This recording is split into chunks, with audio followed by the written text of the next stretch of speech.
Okay, what is up, you guys? So it's a pretty cloudy day outside right now, and it was also pretty windy, and I wanted to do this video to show you guys that are pondering whether or not you should buy the DJI Osmo Pocket 3. So I'm gonna take you guys on a simple day with me on a cloudy day just to give you guys an insight what the Osmo Pocket 3 is like in different settings. So I got my Osmo kind of propped up right here. Unfortunately, it looks like I'm actually at 45%, so I got my handy dandy extra battery pack, so I'm gonna connect that with me as well. So let's have some fun. Hey girl, what's up, boy? I'm going outside.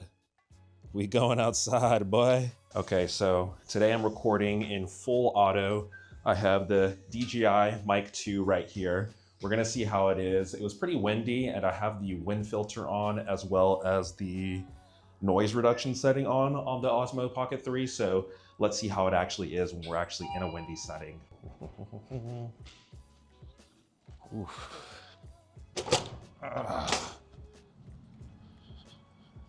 When I first got the Osmo Pocket 3, or before I got it, I was kind of pondering, what is it actually gonna be like in different settings? Is it gonna be able to hold up in different settings? Is rain gonna damage it?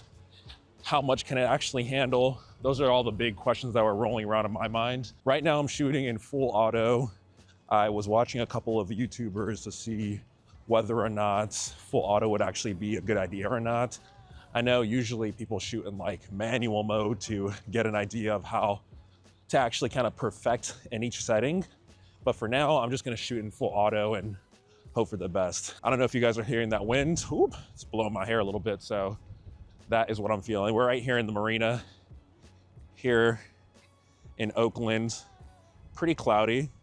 Feeling a couple of raindrops, but it's not too bad. So I'm just gonna keep on filming for y'all. Those of you guys that are wondering whether or not you should get the DJI Osmo Pocket 3, one of the main reasons why I got it is because I really wanted to have something portable, small, and powerful. And as you guys know, or may not know, there's a lot of different devices out there that you can use. And I was kind of getting overwhelmed by the amount of things that were available. You know, I'm not like a huge camera guy.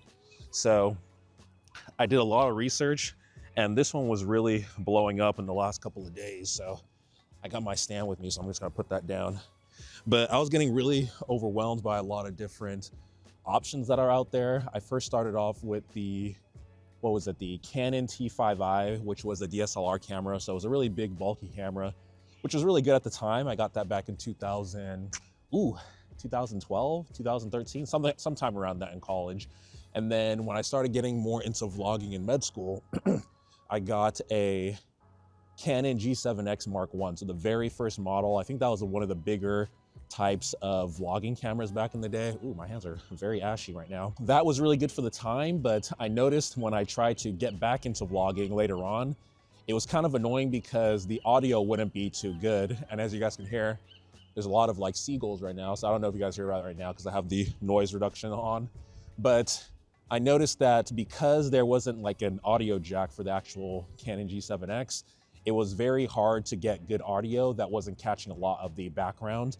So that was very annoying, and it was something that I was kind of considering when I was actually thinking about getting into, vlogging again. So let me go ahead and get up again, and we're gonna go and keep on walking. I need to hit 10,000 steps. So that was actually another selfish reason as to why I wanted to do this walking vlog with you guys in this cloudy day. Ooh, this cloud is, I've never had long hair before, so I'm not used to whipping it out of my face. One of the other cool things that I got with this actual Osmo Pocket 3, I'm gonna show you guys all the accessories that I got. But first, let me put on this wide angle lens so you guys can see how much more room it gives me. There we go. So you can see that it gives me a lot more space. And then I also have this right here, which is a magnetic mount. And there's a lot of metal right here, so I'm gonna see if I can try to prop this up for you guys. This magnetic mount has been very helpful in the gym because everything is metal there. So having this really helps me kind of prop it up so I can actually get some good angles. So you go all the way over here, you can see it follows me. Fall over here as well. And you can see that with this mount, it really diversifies the amount of space that I can use this actual mount on. So over here is where the ferry actually takes you over to San Francisco. And it's a pretty nice ride. It is really cold. I think the first time I went on there, I had no jacket. I just had like a tee on, and it was like 50 something degrees. I do a really bad job of actually looking at the temperature before going out, especially when it's cold. And today I realized that, and I was like, you know what, let me throw a jacket on, because when I was pulling back up home after church today, I realized, whew, it's freezing. I'm not gonna be walking around doing this vlog without a jacket on. One of the things that I'm kind of nervous about this camera is just the strength and integrity of the actual gimbal part, because it's a very sensitive area. I think it was like 2 to 3 days ago, I accidentally bumped it on something. And the way that it's set up is that when you turn it on, the gimbal part actually flips around and then faces either the front or the back. And I bumped it and it actually flipped around and it stopped midway. And then if you mess with the gimbal positioning at all, it will throw it into the screen and send an error saying that gimbal protection, which thankfully I was able to get it out of that state. But I've heard and seen some other vlogs of people that have bumped it against something and that the gimbal has actually like reset. So that's something that I'm really nervous about. I got this case here. So this case actually came with the actual gimbal in the actual pack, and I had to get this secondary portion, which is from Star Trek. And it's nice because it actually just goes with the actual hard case that came with the Osmo Pocket 3. So you can see over here, I just kind of snapped it in place and then you can cover it on top. And the reason why I thought that was so important is because when you actually just put the Osmo Pocket 3 in here, the pocket head is just exposed there. And sometimes if you flip it all the way inside, it's covered. But sometimes I've noticed when it's actually in my bag or if it's in my backpack or wherever I put it, I notice sometimes that even when I have this top portion open or connected, that the screen of the actual camera is exposed. So you can imagine if you have it in a backpack or if you have it in a purse or whatever, if something hits that screen, it's donezo. So I definitely wanted this Star Trek cover. I put it in there, and then although sometimes that camera portion will be flipping upwards, this hard portion, which is pretty hard actually, let me put it by the mic so you can hear it. It's pretty hard. You can actually just snap it into place.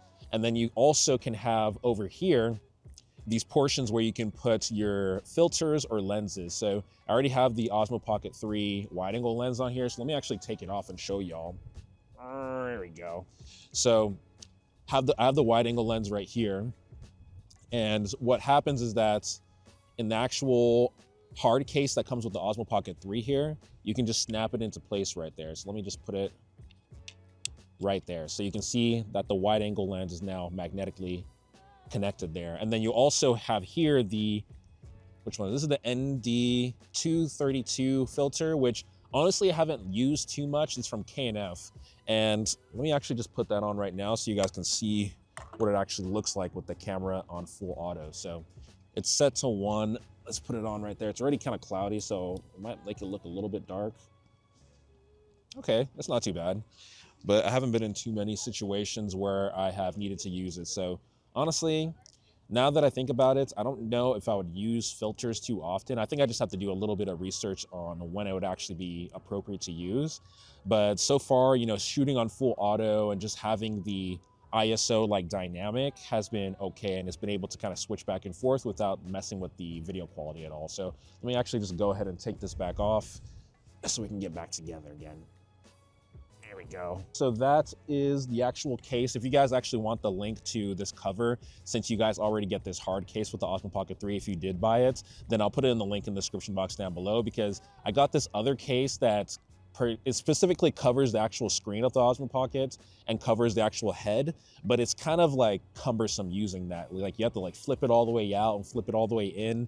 And I just found that it was kind of like, I just didn't really like the feel of it. And I didn't really feel like it was that much more secure than this that actually came with it. And this is like a hardcover case that is very protective of the Osmo. Not only do you have these 2 spots over here for filters, you have 3 more up here that are actually beneficial as well, that you can put 3 extra filters. One of the things that I'm trying to get better at as well with this Osmo Pocket 3 is just vlogging in public. It's still a little weird to me, and I do feel some extra raindrops coming down right now, so we might go ahead and start wrapping the video up. It's still a little weird to me vlogging in public, you know, even though this is small, compact, the actual process of vlogging, it's just weird, you know what I mean? So I know everyone tells you in those vlog videos, no one really cares and you shouldn't care, which honestly, I'm still trying to get used to that, because although no one really cares, just having eyes locked in on you and just kind of looking at you and like, what is he doing over here? Why does he have a camera in front of him? It's still something to kind of get used to. So it'll take some time, and that's part of this process, and that's something that I'm working through, but hopefully that feeling kind of goes away and I don't really have to feel weird about it right now. Right now I'm intentionally walking towards this huge train that's coming because I want to see how the mic is at actually blocking it out and filtering my voice out right now. Woo, let me not run. There it is. Wow, that thing is loud. I'm definitely gonna have to do some post-production so you guys don't get your ears blasted by this train. Okay, it looks like it's completely passed from me now.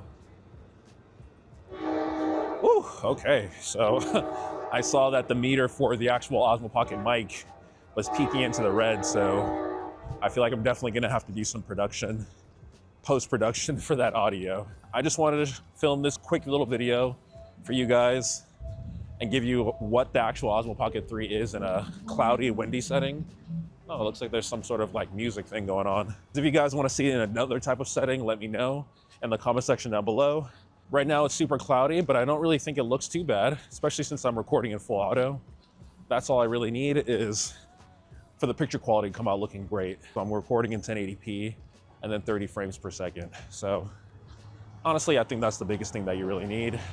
4K seems kind of overkill for me. I always kind of felt like that. Like I said, let me know in the comment section down below the type of environments you want me to record in the Osmo Pocket 3 that'll help you become more knowledgeable about it, to give you guys the green light on whether or not you want to actually buy this camera or not. Overall for me, I love it. I think it's great. I'll see you guys later. I'm starting to get a little tired. I've already hit my 10K steps. Unfortunately, I have 113 more calories to burn before I hit my 1,000 calories for today. So I might go jump on the treadmill. So I'll see you guys later. Peace.